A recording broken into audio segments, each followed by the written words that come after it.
soal politik kita yang ya kalau dikatakan tertata ya enggak lah, tapi dibilang amburadul juga mungkin enggak ya.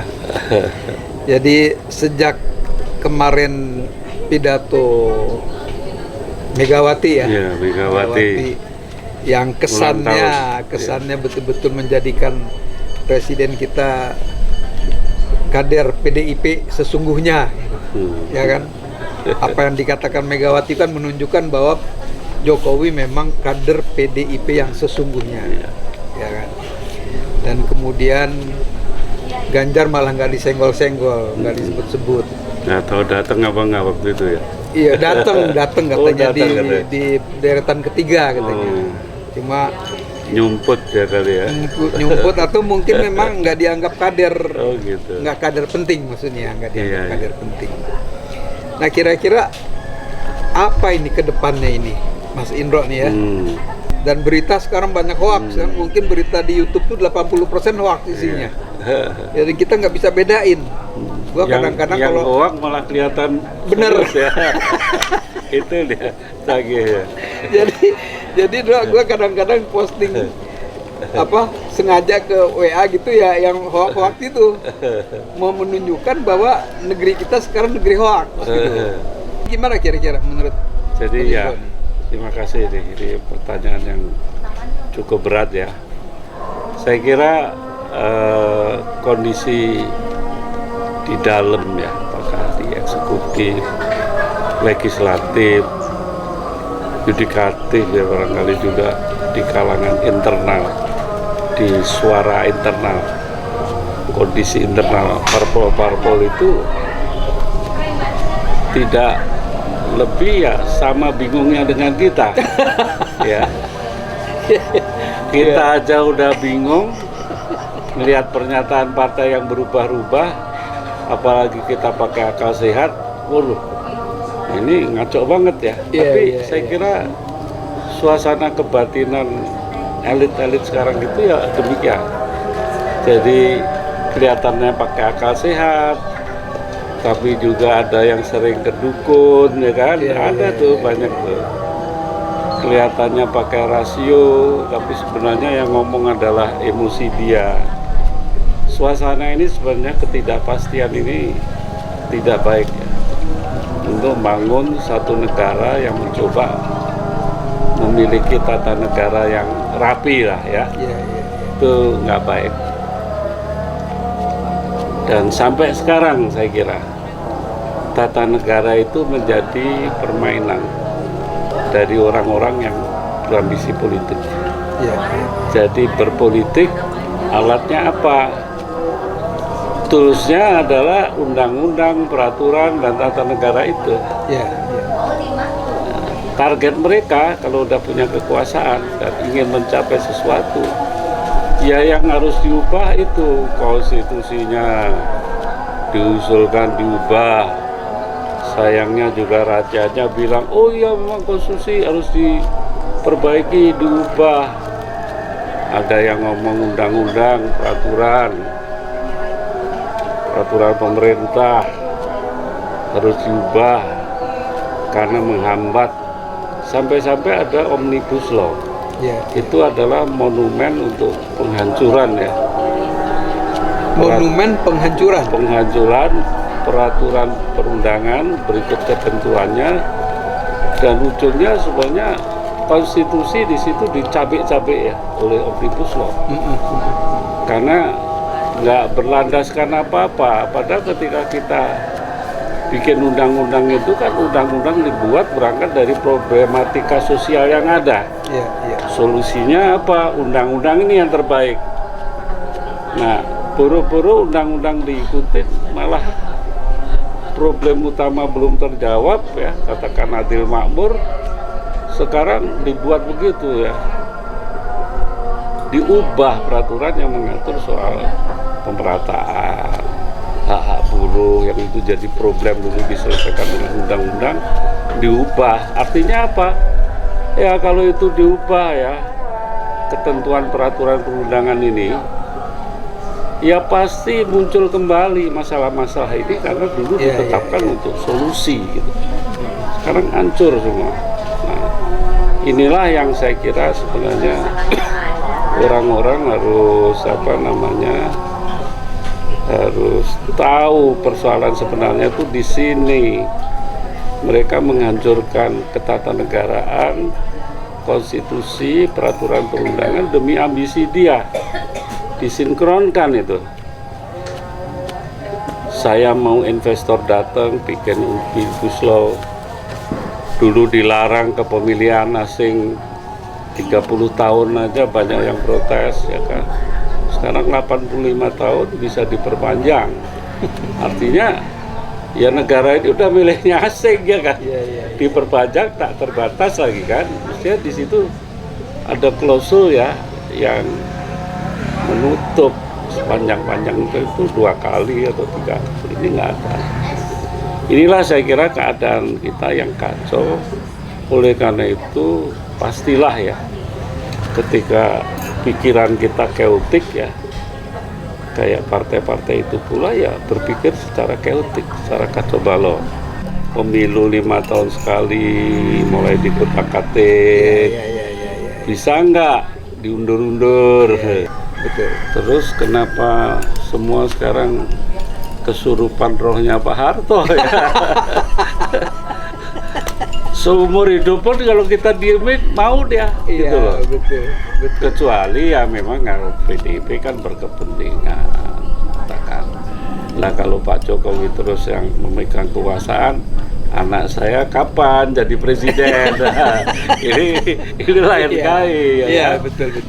Mungkin kalau partai-partai kecil ya, apalagi sekarang proporsional tertutup, silakan Pak Jokowi mau 5 tahun, tambah berapa tahun kan? Yang penting saya sebagai partai baru diakomodir ya, untuk masuk dalam belantika partai politik ya, di lembaga legislatif, itu yang persoalan ya. Nah inilah suasana kekacauan ini sekarang kita proyeksikan ke pencapresan kemarin kan? Pencapresan. Ini kan sekarang pencapresan ini menjadi isu yang sangat sentral ya. Apalagi kemarin katanya LBP minta ketemu Surya Paloh. Ya kan, kita nggak tahu apa yang diminta LBP. Apa dia mau jadi wapresnya si Anies ya kan? Ya perundingan apa kita nggak tahu ya. Betul. Jadi itulah karena rata-rata negaranya rusak. Deal-deal yang bersifat kelembagaan, deal-deal yang bersifat de jure, menjadi deal-deal yang bersifat personal dan de facto. Itu diakui. Karena de facto yang sekarang itu, yang de facto itu justru bisa lebih kuat daripada de jure, asalkan cukong berada di belakangnya. Gua bayar, lu mau apa ya kan? DPR mau dibeli seluruhnya, cukong udah targetin lah. Mereka cuma beli berapa sih harga kepala anggota DPR ini. Gua kasih uang 2,5 triliun juga udah klepek-klepek ya. Belum nanti ditambah, sedangkan Verdi Sambo aja simpenannya kan 155 triliun. Jadi negara ini habis ya. Nah Ganjar majunya dalam posisi ini ya kan? Hanya masalahnya kalau untuk khusus PDIP itu beda ya dengan partai lain. Kenapa beda? Yang non ini ya, dia akan berbau partai-partai dinasti kan. Sebenarnya kemarin juga Demokrat arahnya mau ke situ kan. Sekarang semua dinasti, begitu ya. Nasdem juga dinasti nanti bakal sehingga muncul. Suasana kebatinan ya partai-partai politik itu khususnya PDIP nggak melihat, walaupun ada yang potensial anggota partai jadi presiden nggak dilihat karena dia harus memegang simbol-simbol partai itu. Apakah partai ini tetap bisa mempertahankan Bung Karno kan sebagai tokohnya itu, yang dihitung kan sana ya anaknya tentunya yang diorbitkan. Nah, kebleknya anggota-anggota partai itu menerima karena simbolisme historis itu merupakan keniscayaan. Katakan PDIP, kalau dicabut simbolnya Bung Karno, mau jadi simbol apa lagi dia? Nggak ada, kalah, udah mempertaruhkan di sana. masuk dalam koridor politik identitas semua sekarang. Ya, ya, ya, Identitasnya ada yang Islam, ya, ya, tapi kepala banteng moncong putih itu juga identitas itu. ya, ya, betul. Jadi jangan dilarikan ke sana lah. Nah, inilah mengapa Ganjar Pranowo ini repot juga. Saya ini kayaknya kalau jadi presiden bisa tuh kan. Ya, ya, ya. Tapi di partainya sendiri jalurnya kemana? Nggak ada. Lain sama Golkar dulu ada pelelangan kan? Ya, ya, ya. Sampai Surya Paloh tersingkir, Wiranto tersingkir, ya kan? Ada minimal walaupun pelelangan itu kamuflase, tapi di PDIP nggak ada pelelangan tuh. Ya, ya. Ini yang kita harus tahu. Jadi orang-orang PDIP yang pada dasarnya kapasitasnya itu sudah bisa jadi presiden nggak tahu caranya. Akhirnya dia meniru gaya Jokowi dulu kan. Ya. Wah, kalau nanti ratingnya tinggi, popularitas, Pasti gua akan dapat gitu ya. gue bisa dilamar partai. Tapi lain untuk saat ini di PDIP percaya bahwa saatnya lah ini ya. Ya. Orang PDIP sendiri maju khususnya. Atau mungkin karena merasa sudah dikibulin yang lalu nggak? Siapa nih? PDIP, maksudnya PDIP. Kan dulu mereka mau Iya, ini iya. kan, ya kan? Situasinya beda sih. Kalau dulu sama sekali tidak ada kader yang perspektif untuk jadi presiden. Iya, iya. Dulu yang mau maju lagi kan Megawati. Akhirnya mereka ambil dianggap kartu mati gitu ya. iya Jokowi sebagai kader PDIP yang gubernur, Iya, iya, iya. dulunya wali kota, diterima walaupun dulu dengan sedikit paksaan ya. Dan penghinaan terhadap Jokowi karena surat keputusannya itu ditulis pakai spidol di notebook. Tapi itu nggak masalah lah, Iya. ya kan? Jadilah Yang penting ya jadi presiden ya kan? dari presiden. Nah itu juga saya ingin komentari ya. Kok ada parpol bisa mengendorse presiden? Itu dalam sistem kita nggak boleh. Sistem presidensial itu pemilihannya beda. Pemilu legislatif dipilih sendiri, pemilu presiden dipilih sendiri. Iya. Sebenarnya secara logika ketatanegaraan ini nggak boleh berhubungan ini, karena partai nanti prospeknya adalah untuk mengontrol presiden. Presiden mengontrol juga legislatif kan begitu. Makanya sistem presidensial dianggap ideal dulu dipilih. Nggak harus juga bahwa presiden itu calon partai. Siapa? Presiden itu adalah calonnya rakyat, yang rakyat percaya kalau gua dipimpin orang ini, ya kan? Bukan dari partai mana-mana, beres negara ini. Kedaulatan rakyat berjalan karena mereka presiden ini menurut perintah rakyat. Kalau sekarang enggak, karena dicalonin partai, presiden tunduk pada perintah partai. Khususnya ketua umumnya, ya kan? Kalau ketua umumnya udah nyinyir-nyinyir dikit, presiden yang mengambil keputusan negara bisa terganggu gitu loh. Ya. Ini. Nah, Ganjar dalam posisi itu mau apa dia akhirnya ya jauh panggang daripada api lah, karena nggak ada basic. Tapi apa nggak ada kemungkinan Ganjar diambil partai lain? Karena Lo dia harus begitu harusnya populernya kalau dianggap ya. sistem presidensial Ganjar itu boleh keluar dan boleh dicalonkan oleh partai lain, nggak apa-apa, nggak berdosa. Capres itu bebas, dia dipilih rakyat, kan? Bukan dipilih rakyat. Partai hanya karena kan merasa PDIP, gua yang promosikan lu dapat duit juga dari partai, ya kan? Jadi lu harus mengabdi pada partai dong, kan gitu ya? Iya. Mau mengabdi nggak ada jalurnya. Ini kan persoalan Ganjar kan di sana. Jadi kalau kita lihat sekarang ini memang pendukung Ganjar ini surut ya. Iya. Khususnya ketika Ganjar diproyeksikan akan diusung PDIP. Hanya kita tunggu ya, apakah Ganjar berani keluar, ya kan, untuk mencalonkan presiden dari partai lain, karena pasti dipacul lawannya Ganjar tuh Bambang Pacul. Pacul habis loh, ya kan? Betul. Di Indonesia ya, ini terus terang undercover ya, kayak jegal-jegal di bawah tangan itu masih berlangsung. Nah, rupanya Ganjar juga udah berubah, kemarin sudah memuji-muji Puan, ya kan? Puan itu ketua parlemen loh, dunia atau Asia. Berat loh itu tugasnya. Jadi kita hargai Puan. Jadi kelihatannya nggak memilih partai lain, tapi tetap di PDIP, walaupun harus dimarahi ya, dipermalukan oleh ketua umumnya, ya diterima aja. Kenapa lu dulu masuk ke situ? Sekarang mau keluar. Selalu sendiri ya kan? Gitu Bang Hendra. Ya. Tapi kan kemungkinan dia dilamar partai lain kan bisa dong. Asal Ganjarnya berani gitu ya? Iya, asal berani. Karena tadi saya katakan, basically ini sistem presidensial. Orang nyapres tidak terkait dengan partainya, tapi sejauh mana rakyat mendukung dia dan percaya dia sebagai presidennya.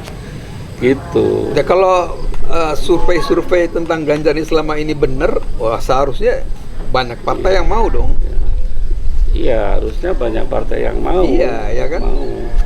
Apalagi kalau dia bisa dicalonkan misalnya oleh Golkar, PAN sama itu yang KIB itu kan. Iya. Nah, kemudian tiba-tiba dia ngalahkan Puan, kan seru itu. Seru. Cuman ya katakan kayak Nasdem udah bagus-bagus dukung siapa? Anies Baswedan. Notabene juga ya Anies itu bukan PDIP lah ya. Iya. Orang bebas dulu memang pernah jadi menteri, ya kan. Tapi itu pun panas dingin, ya kan? Iya. Nasdem panas dingin. Oleh karena itu sama LBP ke Eropa, ya kan, tadi Anda nanya ada apa sih tiba-tiba ke Eropa? Betul.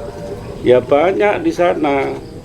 Boleh jadi ya pertama udahlah Anda tetap dukung Nasdem dah, agar pemilu itu berjalan, karena pemilu tanpa saingan itu nggak ada pemilu. Nanti si Puan atau si itu kalau pikirannya LBP sehat ya, ya kan. Siapa ini Prabowo ngadepi kotak kosong lebih malu, ya kan. Betul. Nah di sana itu bisa deal itu, jadi udah tetap kamu dukung. Tapi jangan kalau menang, kemarin gitu ya. mendukung kan nggak ada deal, sekarang beda. Setelah ketemu tuh udah kata si LBP mainkan, gitu kan. Gini Dok, ini kan kayaknya ini bukan rahasia lah, gitu. Iya. Bahwa calon-calon yang ada ini semua disuplai oleh Taipan. Jadi konglomerat kita ini semua karena punya duit banyak, dia merasa bisa menentukan semuanya, ya kan? Baik mau PDIP kayak mau PAN, mau Nasdem kayak Nasdem, apalagi bosnya juga Taipan juga, ya kan? Jadi kalau kayak begini kan siapapun yang terpilih nanti itu akan sama aja, kita begini-begini aja kan. Rakyat nggak akan dapatkan apa-apa. Ya ini struktur kekuasaan kita memang begitu ya. Perpaduan antara birokrasi, partai politik, dan para bandar. Jadi kan memang itulah konstelasi elit kita. Di jauh sana itu rakyat ya, society rakyat. Itu yang kita hadapi. Dan Anda jangan bertanya lagi, nanti jangan-jangan ini dipengaruhi Taipan. Bukan begitu, sekarang itu sudah berjalan. Karena peraturan perundangan itu memihak Taipan, ya kan? Omnibus Law sama MK disuruh menangguhkan 2 tahun. Apa yang terjadi? Dikeluarkan Perpu, isinya udah beda. Katanya isinya nih lebih mengakomodir Taipan, artinya kan itu keniscayaan. Jadi kalau saya bilang negara ini memang bukan negara demokrasi, tapi sudah berubah menjadi negara plutokrasi. Plutokrasi itu ciri-cirinya orang punya duit yang berkuasa. Kedua, duit itulah manifestasi kekuasaan. Kalau lu punya duit, lu berkuasa, bisa mengubah kekuasaan. Ini plutokrasi, bukan demokrasi kriminal atau enggak. Ini bukan demokrasi lagi kok. Kedaulatan uang, bukan kedaulatan rakyat, gitu loh. Jadi ini udah. Jadi artinya mau pilpres pemilu kayak apapun, keadaan tetap akan begini ya. Iya, Tetap itulah. orang kaya yang pegang peranan. Benar, tapi makanya kita sarankan kembalilah ke tata negara yang benar, ya kan. Tapi yang disuruh kembali itu manusia juga kan, yang akan mengubah kembali. Manusia tidak lepas dengan ambisi kekuasaan, termasuk untuk punya modal untuk berkuasa ini. Jadi kalau di teori revolusi nggak bisa, ini harus dirubah secara revolusioner, Ya, dikembalikan lagi kedaulatan rakyat. Dan rupanya siklus revolusioner ini ada di mana-mana, cuman bentuknya beda. Setiap 20 tahun itu pasti demokrasi, sistem kenegaraannya fatigue, lelah, menjadi rapuh dan perlu disegarkan kembali. Itu hukum kok, kayak kita kan 65 mulai ada gejolak lagi kan. Atau kita butuh PKI sekarang.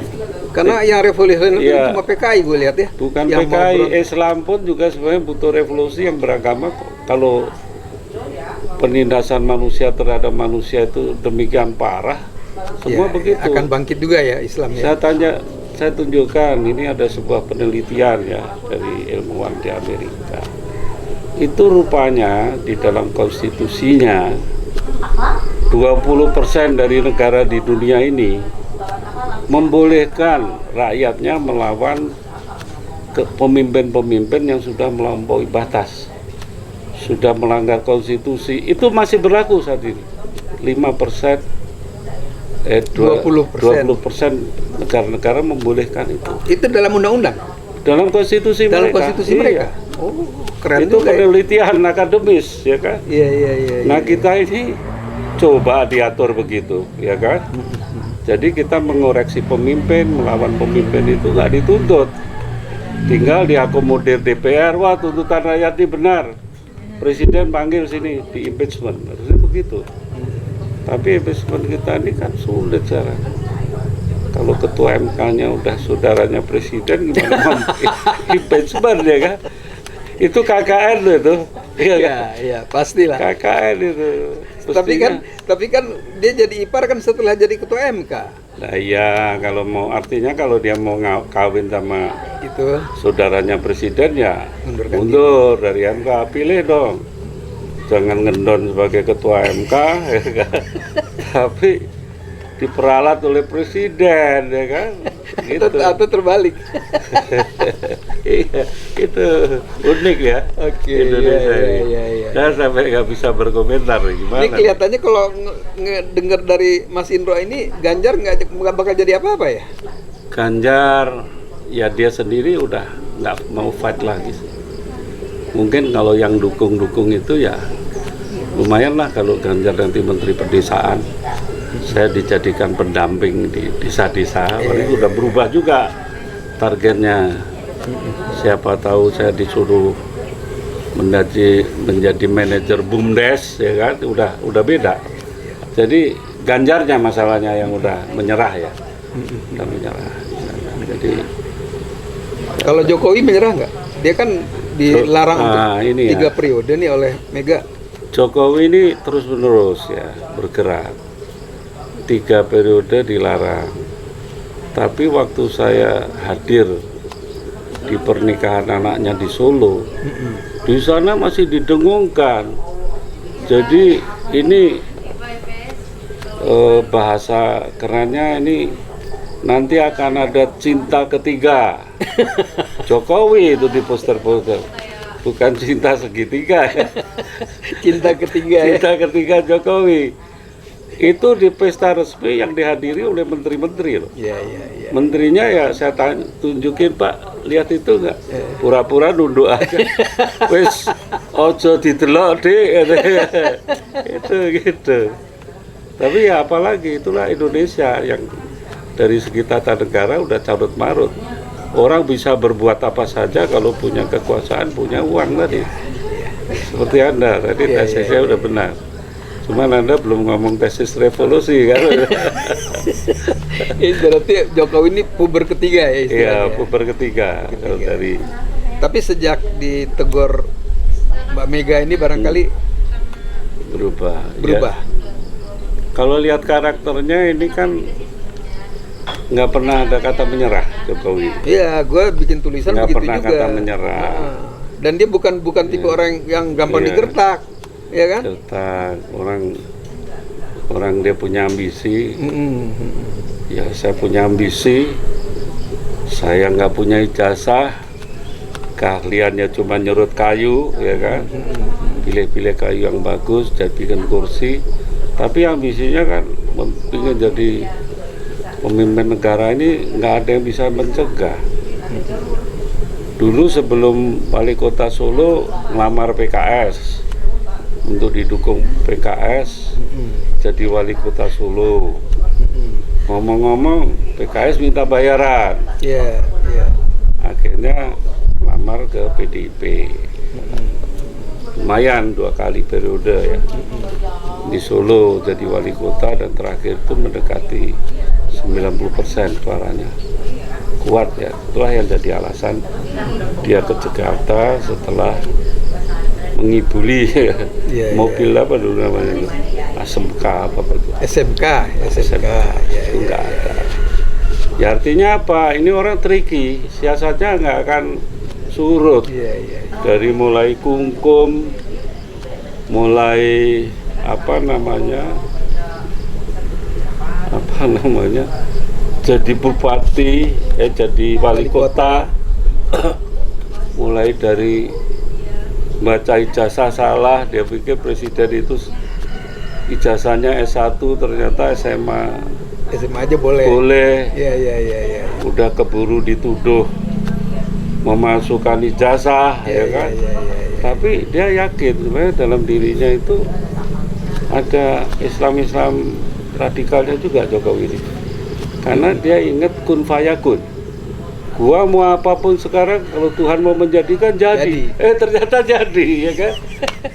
Kita nggak ini kun kita perlu fayakun. belajar banyak sama dia ya. Iya. Sebetulnya yang Rocky Gerung bilang dia dungu tuh enggak ya?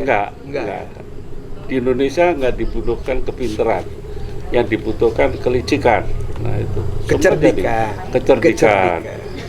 Ya cerdik licik ya. Dikit-dikit aja tuh. Beda-beda tipis. Itu kalau Anda cerdik, coba nggak punya modalitas untuk jadi seseorang bisa jadi namanya mengolah aja ini orang. Iya. Nah, kadang-kadang semangat agak kendor dikit, nyamperin dukun ya kan. Semangat lagi dikasih keris ya. Ya itulah dinamika social origin. Tapi kalau gua kira, Bro, kalau Puan dipaksakan PDIP dengan wakil siapapun, nggak akan menang. Oh gitu ya? Iya, menurut gue ya, menurut pengamatan gue nih. Ya saya sebenarnya udah menulis kemarin, udah lama juga. PDIP itu berhentilah berambisi jadi presiden, ya, mencalonkan presiden. PDIP itu membenahi ke dalam partainya. Kalau orang punya KTA, kartu tanda anggota, yang ngerti ideologi partainya itu udah cukup.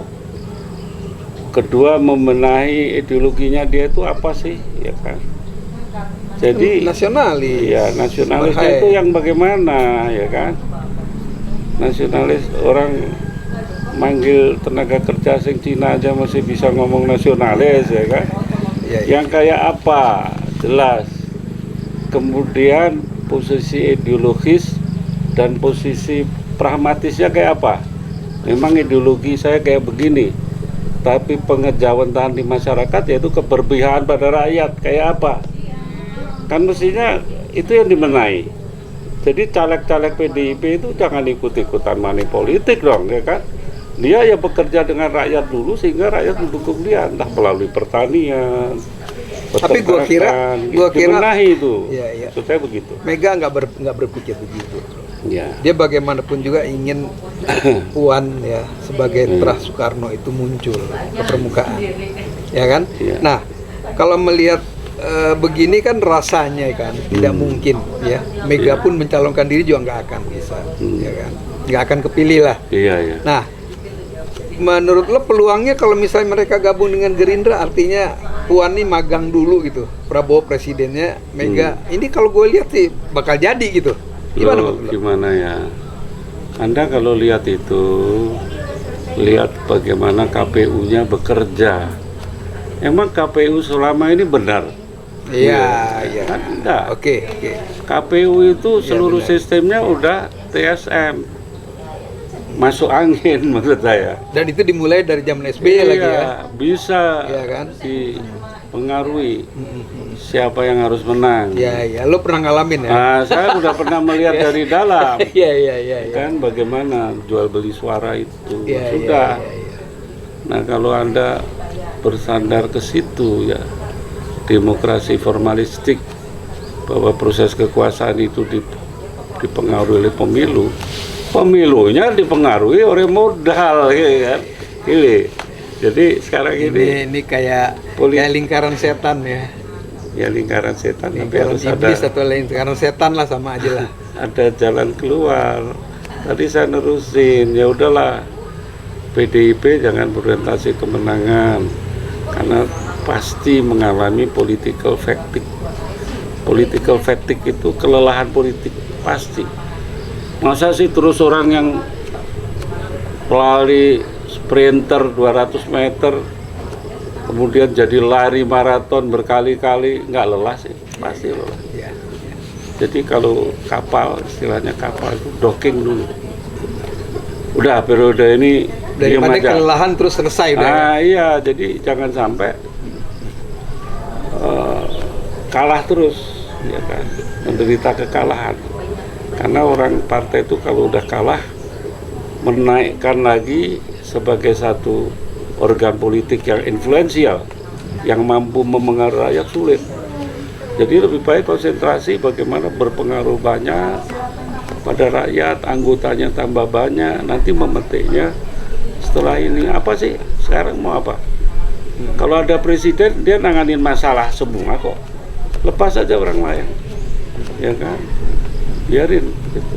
Wah, Istirahat kita. ini Oh iya. lu kayak ini aja nih, kayak biksu aja nih nasehatin. Tapi masuk akal gua. Iya kan? Masuk akal Karena gua. political fatigue, kelelahan politik. Itu. Ada masanya kalah kok orang menang. Iya. Mau Muhammad Ali, mau siapa juara-juara ada.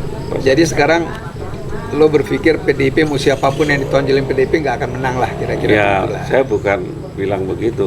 Kalau Yang bilang gue. Iya, Gue menangkap kalau- dari omongan lo. kalau cukongnya, ya kan, wah bisa juga nih PDIP kelihatannya memodalin, karena Sukong itu orientasinya bukan kemana-mana, bukan ke partai. Kalau partai ini berkuasa, bisa nggak melayani gua, mengakomodir gua? Bisa nggak tenaganya ini bekerja, Buat gue. ya buat gue, tanpa rakyat marah, kan gitu aja. Ya jalan lagi gitu loh, bisa. Tapi dari teoritis ya begitu, gitu loh. Lain mah Golkar tuh situasi apapun orang yang mau bunuh Golkar malah terbunuh sendiri, ya. Ya, coba kita hancurkan di 1998 hidup, membesar, Iya. nemplok terus sebagai parasit kekuasaan, tenang-tenang aja, korupsi nggak ketangkep-tangkep, yang Itu ketangkep memang susah dikalahkan tuh ya. Itu. Golkar itu ya. Oleh karena itu paradigma partai politik itu kalau di luar negeri udah bukan partai pemenang, tapi partai yang mampu memengaruhi kebijakan publik, pendapat masyarakat, sehingga kalau dia mampu memengaruhi ya siapapun presidennya, biar partai lain dia bisa mengendalikan dengan kekuasaan yang instan di dalam demokrasi.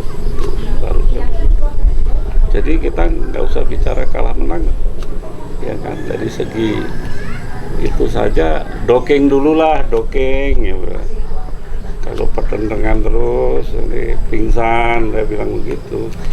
Ya pingsan mungkin ya nggak kalah, tapi nanti masyarakat nih kesabarannya udah sulit kita. Entah ada reformasi, entah apa ya, saya nggak tahu ya. Oke, terima kasih nih Mas Indro nih. Iya. Jadi intinya dari percakapan kita ini nggak bisa ditebak nih, nggak bisa diduga nih siapa Nggak yang bisa. muncul. Apakah pasangan Puan dengan Prabowo, ya Loh, kan? ya, saya nambahin sedikit tadi pertanyaan Anda. Terus ngapain ke Eropa? Ya, kan? Iya. Ngomong di sini aja bisa kok sembunyi, Iya, ya kan? iya. Tadi saya bilang mungkin teruskan Anies, tidak apa-apa. Anda terima kasih, Anda udah membuat pemilu itu mungkin dilaksanakan. Ya. Ya. Tapi yang kedua, camkan walaupun Anda jadi saingan kita, saingan dari calon-calon partai berkuasa, tapi kalau Anda kalah tetap dapat hadiah. Ya.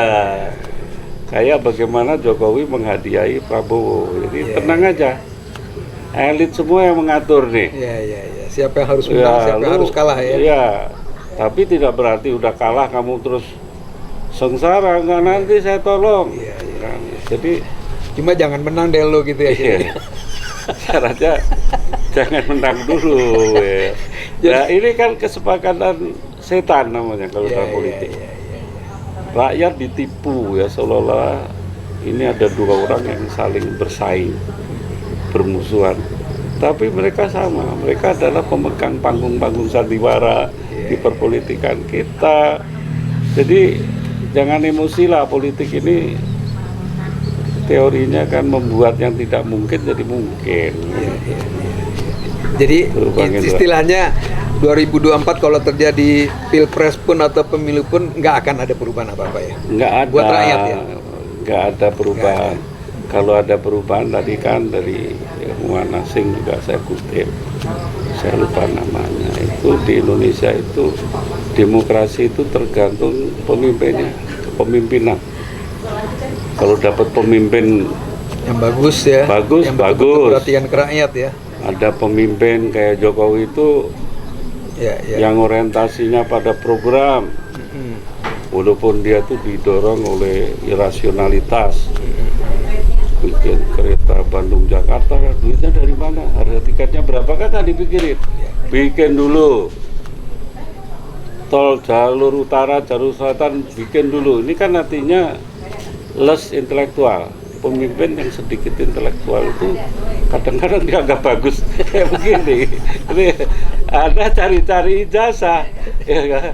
Tapi ini buktinya ini bercandaan begini bisa didukung terus, cuma main tebak-tebakan apa nama ikan, ya kan?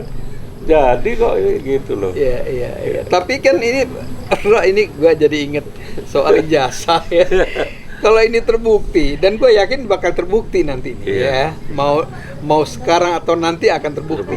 Ini kita bisa nafikan dong semua utang-utang kita ya. Ya kan, artinya kita nggak akui gitu.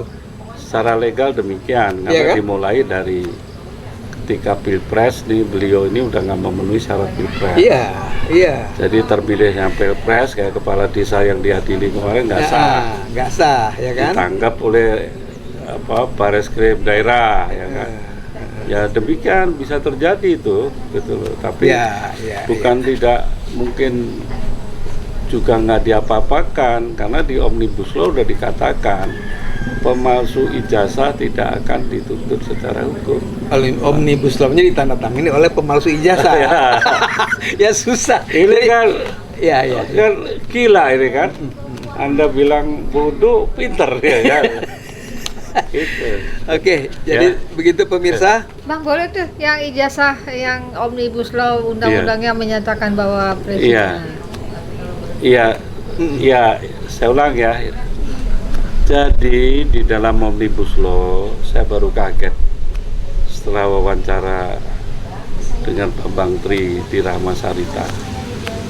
Sebelum wawancara saya ketemu teman, Mas, Ngapain repot-repot memasalahkan ijazah Jokowi?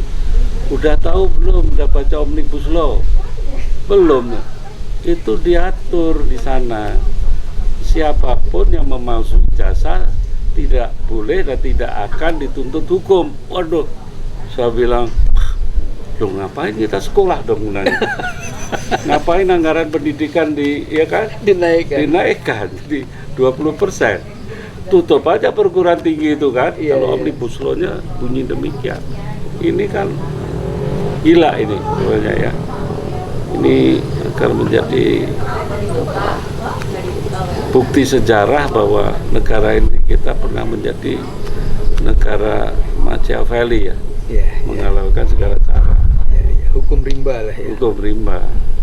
Tapi ini menarik pemirsa ya. Jadi rakyat Indonesia maupun oposisi maupun siapapun yang ingin yang takut terhadap hutang-hutang kita, nggak usah khawatir, ya kan? Kita buktikan aja nanti bahwa ijazahnya betul-betul palsu dan ditentukan oleh pengadilan.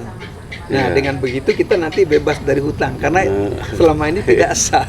Terima kasih pemirsa atas apa yang telah. Tidak bebas dari dosa sejarah. Iya, dosa sejarah nggak apa-apa kan. Sejarah yang berdosa ya kan. Kalau kita kan enggak, kita kan mengikuti realnya kan. Pemerintahan tidak sah berarti apapun dilakukan oleh pemerintah itu berarti tidak sah. Jadi itu mungkin bisa setuju kan? Bisa membangkitkan semangat kita untuk tetap hidup. Terima kasih pemirsa. Assalamualaikum warahmatullahi wabarakatuh. Waalaikumsalam warahmatullahi wabarakatuh.